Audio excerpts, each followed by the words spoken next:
Nii kallis on. Täna õhtul 50 sendine kilovatt-tunni eest tõusnud elektrihind on rekordiline.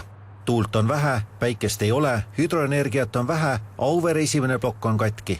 Aga tarbimine on täna selle aasta üks suuremaid. Praegu on siis umbes keskpäev, et nüüd on tarbimine natukene kasvanud, et nüüd ka impordime.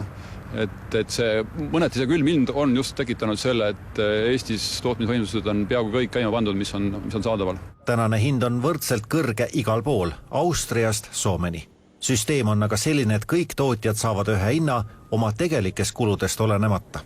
Tegelikult jah, hinda täna teeb elektribörsil viimane pakkuja, kelle pakkumine on aksepteeritud siis tarbijate poolt. Kas nüüd tarbija peab ostma selle börsihinnaga või ta soovib kellegi, kui on müüjal võimalus pakkuda, ütleme, mingit kindlat hinda mingiks pikemaks perioodiks, see on juba tarbija enda otsus.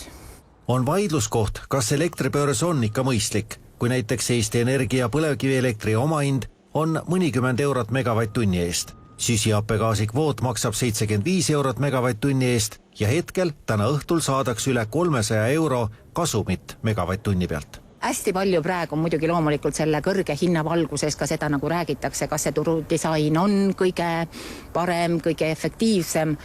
Samas kui mõelda aasta tagasi me tegelikult nautisime kõik ääretult odavat hinda.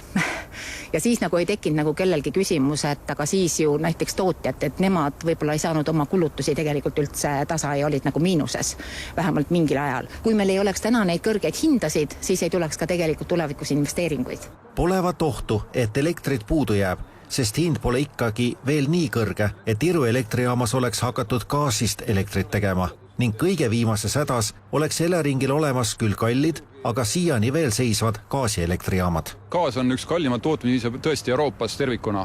Ja Eleringil on tõesti ka olemas elektrijaamad, mis töötavad gaasiga, aga need elektrijaamad ei ole ju sellised, mis igapäevaselt turul oleksid. Et me neid praegu ei käivita. Need on ainult siis, kui mõni tavaline elektrijaam katki läheb. Ja need ootavad oma aega. Homne elektrihind Eestis on 40% odavam kui täna. Öösel langeb hind lausa 7 sendini kilovatt-tunni eest.